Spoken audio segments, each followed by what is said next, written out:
¿Cómo están? Muy buenas noches, bienvenidos a Bote Pronto. Hoy es lunes 12 de abril y hoy tenemos planteado platicar de otras cosas, pero por eso se llama Bote Pronto. Creo que de Bote Pronto tenemos que platicar cosas que sucedieron hoy. El presidente ha empezado a medirse un poco de qué puede decir por la elección o no, ¿no? Y siempre dice, no, a eso no lo voy a entrar porque son tiempos electorales, tal. Pero hoy se fue una vez más contra el INE en la mañanera. Y yo creo que esas cosas tienen consecuencias, no voy a decir mucho más, ¿no?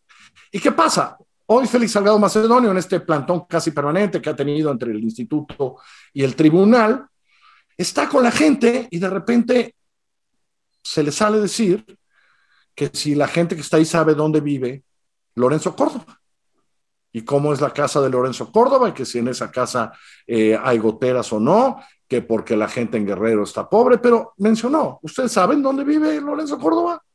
Hora y media después, mi compañera Susana Oresti lo entrevista en vivo en Multimedios, en el Canal 6, y dice, no, no vamos a ir. Dice, yo solo les pregunté si sabían, yo creo que todos tenemos derecho a saber dónde viven los funcionarios, es más, todos sabemos dónde vive el presidente. Azucena con mucha inteligencia dice, pues sí, en Palacio Nacional, ¿no? No es difícil saber eso. Dice, no, no, pero no vamos a ir, nomás lo dije porque lo dije, pero al final de la entrevista Azucena le hace la misma pregunta que le hizo la semana pasada y le dice, si el INE no le da la razón y le quita, no, ¿qué va a hacer? Y dice, ya lo acordamos en Iguala, no va a haber elecciones en Guerrero. No especifica cómo, tal. Eso no es complicado porque creo que nadie puede estar de acuerdo en que el Instituto Nacional Electoral sea golpeado de esa manera, menos con lo que suena una amenaza personal contra Lorenzo Córdoba, a la que, por cierto, en la entrevista con Azucena suma a Ciro Murayama. Y Babel, no voy a decir mucho más, arranca. Me gusta cómo empezaste tu lectura, Carlos. Te saludo y saludo a Rafa, porque estás poniendo sobre la mesa primero la actitud de uno de los actores más importantes ahorita en la elección, que no debería de serlo, pero que es el presidente de la República, y la forma en la que el presidente de la República establece las reglas en el tablero. ¿Y cuáles son estas reglas del juego en el tablero? Pues son reglas en las que se puede uno ir contra la autoridad electoral, contra el árbitro. Y de ahí para abajo, Ciro, o sea, es el presidente, es el candidato de Guerrero, es el candidato de Michoacán, el propio Tribunal Electoral, que me parece que tiene un papel aquí muy lamentable. No me gusta la palabra lamentable, cobarde, voy a decir la palabra cobarde, porque podía haber definido ya desde su propia, desde sus propios espacios, podía haber definido la solución al problema de la candidatura de Félix Salgado y sin embargo le regresa la bolita al INE sin ninguna indicación, ¿eh? O sea, no es como que, ah, sí, dale la candidatura, porque sí se puede. No, no, es vuélvelo a evaluar. Vuelve a evaluarlo. Y claramente la ley dice que si no presentas un informe de campañas, no es que te quiten la candidatura, es que no tienes candidatura, no se te registra. Y aquí quiero meter un elemento adicional, que es el de la falacia que están utilizando. Morena, en este tablero en el que las reglas las puso el actor principal, que es el presidente, dice que se está violentando el derecho a votar y ser votado, y por allí se van, y que se está violentando la Constitución.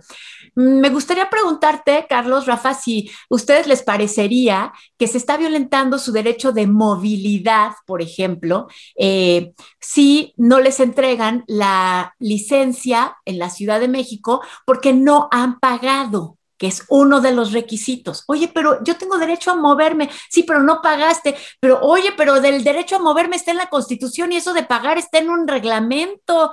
Ese es el tipo de argumentación que están utilizando ahorita en Morena, pero insisto, en el tablero con las reglas de juego que puso el presidente. Me preocupa mucho además que este ataque se haga en un momento en el que pusimos todas las bolas, todas las canicas, y creo que lo hicimos, no, yo no estoy de acuerdo en que se haya hecho así, pero así está.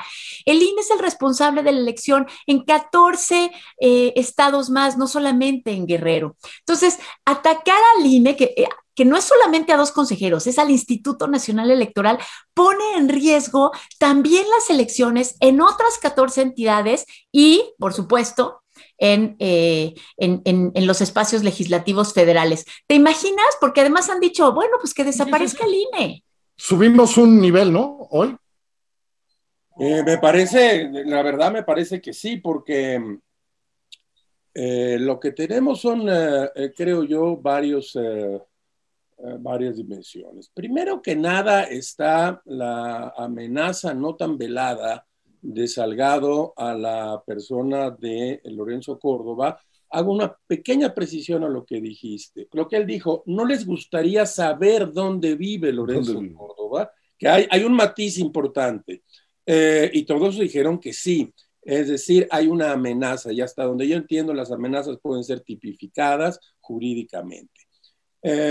Ya venía subiendo y escalando, por eso me dice subimos un nivel, un escalón, ya venía subiendo, digamos, el discurso desde que habían estado fuera del INE y se fueron.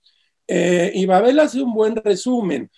El asunto se va al TRIFE, y en el TRIFE, después de una discusión, después de una conversación, regresan el asunto al INE. Y entre tanto, o después, Vargas dinamita, digamos, el magistrado Vargas dinamita en cierto sentido lo que ocurrió dentro del TRIFE y dice que efectivamente el INE ha cometido, no sé si le llama el error o hay una responsabilidad jurídica de no permitir que se defiendan al menos Raúl Morón y Félix Salgado Macedonio. Esa es la otra dimensión. Y luego, la presencia del presidente, porque permítanme ustedes utilizar esta palabra, este rufián, que es Félix Salgado Macedonio, está protegido por el presidente de la República en este momento, desde hoy y desde hace mucho tiempo. Y luego aparece otro personaje más, que es Mario Delgado, y entre todos dicen, no habrá elecciones en el estado de Guerrero si no reconocen la candidatura de Félix Salgado. Solo hay un modo de interrumpir las elecciones, Carlos e Ibabel, que es romper el orden constitucional. Si rompes el orden constitucional, estás no solo en otro nivel, sino estás peligrosamente cerca de un asunto que tiene que ver con la ruptura absoluta entre la institución que organiza que es además una institución ciudadana, por decirlo así, que organiza las elecciones, y no tener unas elecciones ese día. De modo que se va complicando, y apenas llevamos, creo que una semana, cuando empezaron las campañas. Sí, exacto, lo tienes bien. Y luego esta cosa, para terminar mi primera entrada aquí, y luego este sofisma, el sofismo es esa forma de tratar de demostrar una razón como verdadera cuando todos sabemos que es falsa. Dice Mario Delgado, tiene la cachaza de plantarse y decir, es que ellos están violando la ley, ellos son ellos. Es decir, el INE está violando la ley, y no faltará, por eso quiero hacer aquí, ser muy enfático, si alguien ha violado la ley una y otra vez, han sido justamente los precandidatos que lo fueron y Morena, el partido que hoy está y en el poder. Eso me parece que te da una composición muy, la palabra de moda, tóxica para nuestra política. Mañana a las 6 de la tarde, Ibabel, pues creo que es fundamental. ¿Quién sabe qué van a decidir en el instituto? Pues, ¿no? Ahora sí voy a estar pegada. La decisión pegada. fue dividida, ¿no? Pero mañana a las 6 de la tarde, Ibabel. Ahora sí voy a estar pegada, y tengo que decirte que la vez pasada estuve pegada a la discusión que tuvieron en el Tribunal Electoral, y era viernes en la noche, Carlos, eso no se hace, un viernes en la noche uno viendo las discusiones del Tribunal Electoral, pero ¿sabes qué? Sí, creo que me gusta, me quiero retomar el tono de gravedad de Rafael, porque esto sí es muy grave, y no estamos hablando solamente de la elección en un estado, que de por sí eso de suyo ya es grave. Y no solamente estamos hablando de una amenaza contra un funcionario, sino estamos hablando de un modus operandi frente a las instituciones. Fíjense, incluso sin la amenaza que se hizo hoy, esta amenaza velada, que es no les gustaría conocer la casa de ese cabroncito, le dice cierto. A Lorenzo Córdoba, pero no solamente eso, incluso sin ese elemento, el hecho de que haya gente afuera de la sede del Instituto Nacional Electoral tratando de incidir en una decisión con presión popular masiva, me parece gravísimo. Eso me parece ya de suyo algo que afecta cualquiera de las dos decisiones, ¿eh? O sea, incluso si, imagínense que el Instituto Nacional Electoral dice, sí, perfecto, lo regresamos. O sea, en medio de esto tan tan desasiado con toda esa presión, pues entonces ya todos vamos a presionar al INE con manifestaciones, porque así es como se toman las decisiones. Y quiero otra vez regresar al tono de gravedad, o se determina que de veras no hay condiciones para realizar elecciones en este país. ¿Se imagina? Digo, estoy yéndome al otro lado. Pero no. Pero la amenaza importa. Me gusta esto es que se debilita todo el INE, ¿no, Rafa? Que es un poco, sí, ¿no? Frente a este tamaño de elección. Es una elección muy importante, lo suficientemente importante como para cambiar incluso la composición política que hemos venido viviendo en los últimos 2 años, o bien para que se reafirme si así lo decide el voto popular. Pero este estorbo, este tropiezo, sí es un solo tropiezo en una elección muy grande, pero es suficiente como para mandar un mensaje del cual yo he hablado aquí y ustedes también. Es decir, oigo como un eco que dice al fondo, queremos el INE con nosotros, lo queremos completito y de rodillas. Ese es un poco el mensaje que yo alcanzo a percibir en todo este pleito y en donde los actores que ha retratado muy bien Ibabel y tú mismo, todos los actores empiezan a actuar alrededor de este asunto y no nos gustan los institutos autónomos. Ese es el mensaje de Morena y del presidente desde que tomaron el poder y desde antes. Esa es la verdad. Y la ley nos gusta cuando ganamos y la detestamos y nos repugna cuando perdemos. Qué difícil los votos mañana de los consejeros, ¿no? Porque fue un voto dividido el de Salgado Macedonio al principio, ¿eh? Un par de cambios de votos y es otra cosa, ¿no? Difícil lo que les toca a los consejeros mañana, ¿no? Sí.